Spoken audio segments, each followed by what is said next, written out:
वाराणसी एक ऐसा शहर है जहाँ पे 24 घंटे चिता की अग्नि जलती रहती है, जिसमें करीब 100 लोगों का अंतिम संस्कार एक साथ किया जाता है। अब इस सब की वजह से ना वाराणसी जाते ही आपको एक बहुत ही स्ट्रॉन्ग एनर्जी महसूस होती है, और वो एनर्जी इतनी स्ट्रॉन्ग होती है कि इससे साधु अपनी साधना पूरी कर पाते हैं। लेकिन ये एनर्जी कुछ लोगों को बहुत बुरी तरह इफेक्ट भी कर सकती है। द सिटी ऑफ डेथ कहे जाने वाले वाराणसी में हर साल करीब 20,000 लोग तीर्थ यात्रा करते हैं, सिर्फ और सिर्फ मरने के लिए।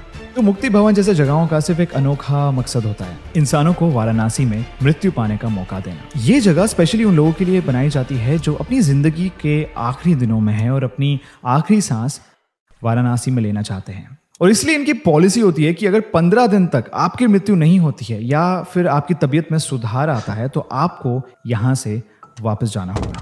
और तो और यहाँ पे ज्यादा फैसिलिटीज नहीं होती, बस कुछ 10 से 15 कमरे होते हैं जहाँ पे बहुत ही लिमिटेड लोगों को लिया जाता है। एक छोटा सा मंदिर होता है और एक पुजारी होता है जो सारे रिचुअल्स को परफॉर्म करता है। इन सब के पीछे एक बिलीफ छुपा है कि वाराणसी में जिसकी भी मृत्यु होती है उसका जीवन मृत्यु का जो चक्र होता है वो वहीं पे खत्म हो जाता है और उसे मोक्ष प्राप्त हो जाता है। और ये जो बिलीफ है वो जुड़ी है वाराणसी के लंबे इतिहास से, जहाँ काफी समय पहले इस शहर को Kashi the city of lights कहा जाता था। तो कैसे ये सिटी ऑफ लाइट्स बन गई सिटी ऑफ डेथ? ऐसा माना जाता है कि काशी शिव जी ने बनाई थी। मत्स्य पुराण के हिसाब से शिव जी कहते हैं काशी मेरा राज है और यहाँ जो भी आएगा वो अपने सारे कर्मों से मुक्ति पाएगा। ब्राह्मण, क्षत्रिय, वैश्य, शूद्र, हर जाति और हर रंग का इंसान काशी में एक समान है। लेकिन इस सब के पीछे एक ऐसी कहानी है जिसे शायद कोई नहीं जानता। ये कहानी है ऋषि मार्कंडेय की।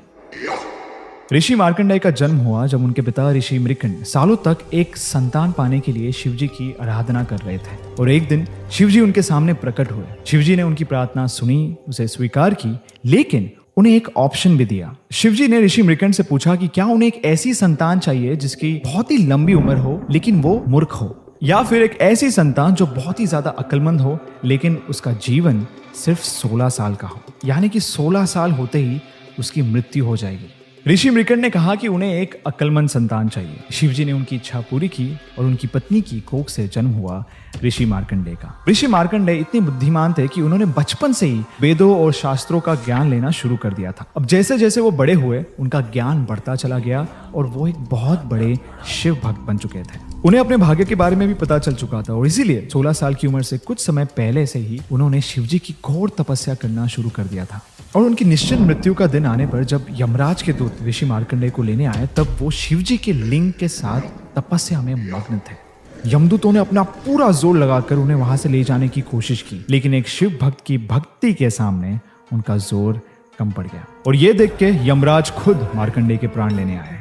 यमराज से भयभीत होकर ऋषि मार्कंडेय ने शिवलिंग को कस के पकड़ लिया और अपनी जान को बख्श दिए जाने की प्रार्थना की। यमराज ने जब अपने चाबुक को ऋषि मार्कंडेय के गले में फंसाया तो उसी के साथ उसके फंदे ने शिवलिंग को भी अपने जकड़ में ले लिया। अब ये होने के बाद शिवजी बहुत ज्यादा क्रोधित हो गए और साक्षात वहां पे प्रकट हो गए और अपने भक्त की रक्षा करने के लिए उन्होंने अपने त्रिशूल से यमराज का सर धड़ से अलग कर दिया। एक शिव भक्त के सामने मृत्यु स्वयं पराजित हो गई। ऋषि मार्कंडेय को तो नया जीवन मिल गया, लेकिन यमराज की मृत्यु हो जाने की वजह से पृथ्वी पर जीवन और मृत्यु का संतुलन बिगड़ गया, क्योंकि अब बिना यमराज के किसी की मृत्यु हो नहीं सकती। चारों ओर असुर, राक्षस, पापियों का कहर बढ़ने लगा और संसार में पूरी तरह उथल पुथल मच चुका था। और इस वजह से सारे देवताओं ने मिलकर शिवजी से विनती की कि वो यमराज को दोबारा जिंदा कर दें। शिवजी ने उनकी बात मान ली और यमराज को दोबारा जीवित किया, लेकिन 2 शर्तों पर। पहली ये कि वो ऋषि मार्कंडेय का जीवन बख्श देंगे, उन पर कोई हानि नहीं आने देंगे, और दूसरी ये कि उस दिन के बाद से काशी में यमराज और उनके दूतों का प्रवेश करना सख्त मना है। शिवजी ने साक्षात मृत्यु को काशी में प्रवेश करने से मना कर दिया था, जिसकी वजह से जो भी काशी में अपनी देह त्यागता उनकी आत्मा यमलोक में नहीं जा सकती, जिससे उनका जो जीवन और मृत्यु का चक्र है वो वहीं पे खत्म हो जाता है और उन्हें मोक्ष प्राप्त हो जाता है। और यही कारण है कि आज लोगों का मानना है कि काशी में यानी वाराणसी में मृत्यु होने से मोक्ष प्राप्त हो जाता है। लेकिन कलयुग के अंधेरे भरे समय में लोगों ने इस बात का फायदा उठाना चाहा। धीरे धीरे दुष्ट और पापी लोगों से काशी भरने लगी और हर कोई ये सोचने लगा कि चाहे उन्होंने कितना भी पाप किया हो, जो कुछ भी किया हो, काशी में सब कुछ माफ हो जाता है। और इस वजह से संसार में बुराई और अराजकता अपनी सीमा पार कर चुकी थी। चारों ओर तबाही मच रही थी और फाइनली इस सब को रोकने के लिए काशी में प्रकट हुए काल भैरव। अब काल भैरव लॉर्ड शिवा का एक भयंकर रूप है। क्रोध से भरी हुई आंखें, टाइगर के दांत, अपनी गर्दन पे लिपटे हुए सांप और इंसानी खोपड़ियों की माला पहने काल भैरव साक्षात डर का एक चेहरा है। ऐसा माना जाता है कि काल भैरव इतने शक्तिशाली हैं कि उन्होंने लॉर्ड ब्रह्मा का एक सर काट दिया था, और इसीलिए कहते हैं कि बुराई का नाश करने के लिए शिवजी ने काल भैरव को काशी के गेट्स पे तैनात किया हुआ है और उन्हें काशी का कोटवाल यानी रक्षक बुलाया जाता है। तो अगर आपने अपने जीवन में बहुत पाप किया है और यमलोक की सजा से बचने के लिए आप काशी जाते हैं तो आपका सामना काल भैरव से होगा।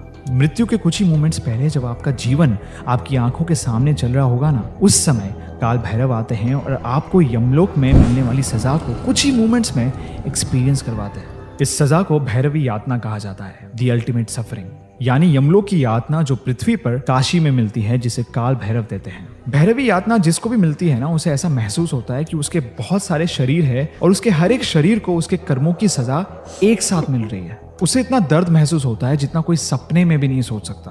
कहते हैं कि मरने पर इंसानों को 40,000 बिच्छुओं के डस लेने जितना दर्द महसूस होता है, लेकिन भैरवी यातना इससे भी कई ज्यादा दर्दनाक होती है। और इसी तरह उसके हर जन्म के पापों की सजा मिलने के बाद उसका जीवन मृत्यु का जो चक्र है वो पूरा हो जाता है, उसे मोक्ष